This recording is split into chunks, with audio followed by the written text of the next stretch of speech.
What's up, everybody? Welcome back to the channel. So I just wanted to give some more advice, some more tips, what I use on Fidelity Active Trader Pro, what works for me, and what I think would be very beneficial. So when it comes to these directed trade boxes, everybody should have this. You want to go to directed trade and extended hours under your trade orders tab. And this is very useful because this will make you be able to do orders quickly. And I will show you how to customize it so you can have shortcuts instead of having to type in buy, how many shares you want to do, what price, etc. So what I do is I use this over here and I'll hit like buy and sell at ask. And what I'm doing is look at this number here because it's going to change the number and the word sell. If I hit buy at ask, it changes to buy at the current price that it shows or sell at that current price that the nearest bidder is at. I could change it to a stop loss. I could change it to going short. I can short a stock if I want to. I can cover the short position. I can do market sell. And this is why when you're under trade and orders, having directed trade and extended hours will bring up these boxes for you. And I have two of them when I trade at all times. Now, another thing I wanted to show you is if you right click, so you right click, it brings up a box that gives you options and you go to settings.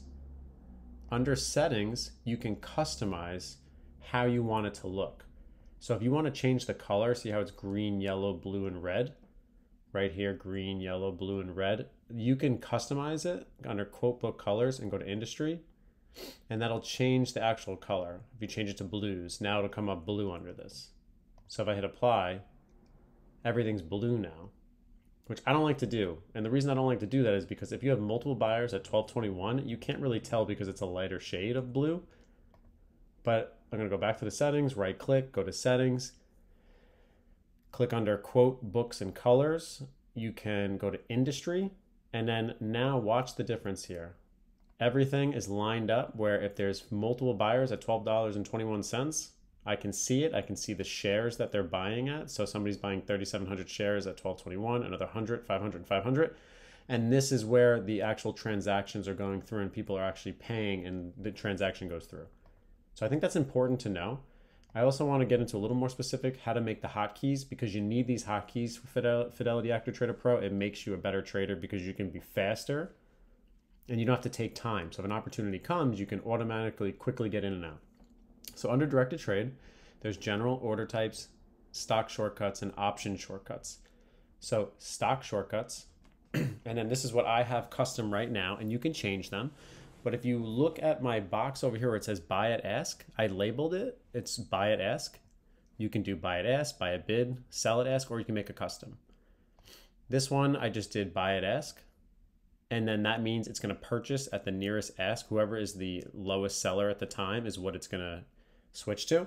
And then you can change your shares. If you want 1,000 shares, you want 1,000,000 shares, you want 1 share, whatever you want to do. So let's keep it 500. You could do sell. And as you do this, you can, I'm going to just change this one. So if I hit this button, yeah, it deletes it. So what you can do is you want to add one, you're going to hit add up to 6 shortcuts. So you can see there's 1, 2, 3, 4, 5, and 6 on it. You can add one. And now it's custom. So let's say we're making one together just for reference. You want to click what the shortcut type is. I like to do custom. You click on custom and you can label it whatever you want it to be. So we'll just make this market buy. So this means I'm going to buy I'm going to buy at any market price. You can put another description to explain it, but I don't believe there's any reason to do that because when you put market buy, you'll see it's going to show up as like here. It'll replace one of these that I just did. You want the action to be, are you going to buy, are you going to sell? So I want it to follow my title, so I'm going to make it buy. And then you have to change it. Is it going to be so the program needs to know, is it a market buy? Is it a limit? Just because you write market doesn't mean that it's a market buy. So you hit market, and then I make it 100 shares. And then you can change it. Do you want it to be day, on the close, what's the conditions, and the route. The route meaning, like you see these routes right here, AXASE, EDGX. That's just what, this is after hours, but this is what it would go through if you made it that. I always leave it at auto, so it'll just fill. Now, if I hit apply, you can see that market buy is right here now. It changed. And if I want to get rid of it, I go back to right click, go to settings, Go under stock shortcuts. I'm going to click on market buy and I'm going to hit delete. And if I want to add something else, make another shortcut. You can do this. You can hit sell at ask. It knows that it's going to sell at the ask, meaning right here, you're just selling. So it's just a nice little shortcut. But if you really want to get custom and get into like how you want to sell things, like say you wanted to create a trailing stop loss. And here's another thing to know. You can only put like, I guess like 10 letters or 10 spaces, 10 characters. So let's just put trailing. So I'll know that if I'm up like a point or two and I just want it to trail and watch, you click action to sell, and then you do trailing stop limit, or you can do the dollar sign means you're putting an actual dollar amount. So if it's by 10 cents, 20 cents, 30 cents, or a percentage by 1, 2, 3%, we'll do it this way. We'll make it 100 shares. And then you can always change this. This isn't like if you put this in, you can click that button down here and we'll get into that. You can change the number if you want to. And then you can put like 0.50 cents, or so if it goes up another 15 cents, it'll put my stop loss below at 15 cents. And then you can do it towards the ask or the bid. And it's just fun to play around with. I think it's just something that everybody should know when you're using this. And let's just say we hit OK. And now look, I got my trailing right here and I hit trailing stop. And the reason it's not going to post right now when I click on it is because I'm in the after hours. So it's only going to have buy at ask and sell at ask. Buy at the bid and sell at the bid. Just continuing, you can do that for multiple things. You can right click here, you go into settings, and then you can also do option shortcuts where you can create shortcuts for your option plays. And then you add it here, you go to shortcut option, and then you can make it so it buys at the open. You can buy to open and then sell to close if you want to do options. Now this is for another store, this is more advanced, but it just gives you that option. So Fidelity offers a lot of stuff. Then they also have order types, which you can do reserve orders, peg orders, non-display. I don't do any of these, so I'm not going to try to explain them. I have no idea what they do, to be honest. And if you know, please explain in the comment section below. That'd be greatly appreciated. But I think this is definitely good for starting out, creating the Fidelity Active Trader Pro, just getting used to trading. It's nice to have the shortcuts because you can make it so you can just practice buying one share and selling one share at a time to get used to it, which would be very, very beneficial just to try to learn and how to do it. So it's definitely something to think about. I just want to bring to your attention.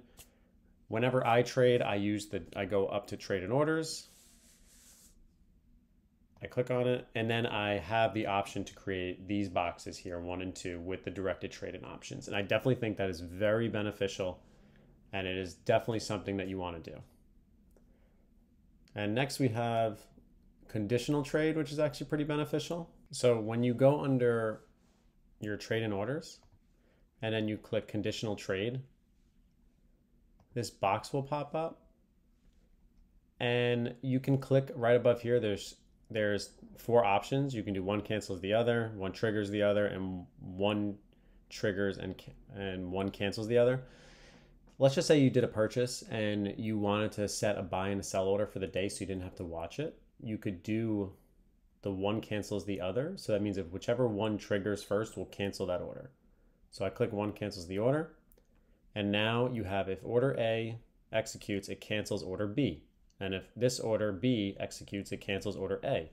So let's say I was trading PLTR, which is on my screen. PLTR comes up and I can set 2 sell orders. So I can do, let's say I had 100 shares. So we put 100 shares. And then I can set a limit sell and a buy. I'm sorry, and a stop order. So the price right now is $12.22. And let's say I thought it was going to go to $13. And then I have so it's going to sell if it triggers at $13. And I got my stop loss at, let's say, $11, just for argument's sake. And then you can put the trade in, and then you just hit preview, and you can actually preview it and then place it. And this will let you know. So like if you have 100 shares, you can just quickly do that. So you go under trade and orders, you click on conditional trade. This box comes up. You go up here where it says trade type. And then as trade type, you can click through whichever one you want to do. Now this is one cancels the other. It's pretty much the only one I do. You could do a one triggers and cancels the other, meaning that you're not watching the computer, let's say, or let's say PLTR comes down to $12, you want to buy it. you could theoretically set up this whole trade that it'll trigger if the price goes to a certain price that you want it. So let's see if we can bring an example. So here's a good example. So this would be the triggering one. If order A executes, then these two conditions have to be met. So if A executes, meaning we're just going to use PLTR as the example because it's up. So let's say I wanted to buy PLTR at $12.20, right? So I'm going to put 100 shares and I'm going to put at 12.2. That means that when PLTR comes down to 12.2 and there's a seller at 12.2, then it's going to trigger and buy 100 shares. And then I'm going to put in my sell orders. So I have my sell order at $12.40 to make it nice and easy. And then I have my PLTR stop loss at $12. So when it goes from $12.22 down to $12.20, it buys 100 shares for me because order A executes. And then you have B and C left. And it's either going to sell at $12.40 if it gets up to here, or it's going to cut my loss at $12. So this is kind of nice if you saw a support level and it's something that you were thinking about trading and you figured that, hey, I'm not going to be able to watch the market, but I want to buy some shares at this price because I think this is a good level that I want to start adding at. I think it just offers more opportunity, and that's what Fidelity offers. And I think it's a nice little tool to have in your arsenal. So if you're not at the computer, and you thought PLTR was going to go to a certain price, for this example, go in here, and then you want to buy and try to sell it here, or even just pick up shares, you can set your buy and your stop orders, your stop losses here, and then your limit orders where you're going to sell it at. So I think it's a nice little addition to Fidelity Active Trader Pro.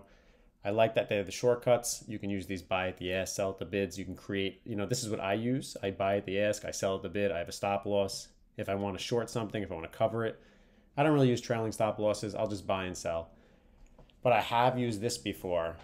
If I'm not going to be at the computer and I think that this could potentially happen, and I can buy, and then it just sets my sells for me and my stop loss. So it's kind of cool. Something to think about. It's just another tool in your arsenal that might be of use for you one day. So I figured I would just pass it on. If you feel like you learned something, please subscribe, like the channel.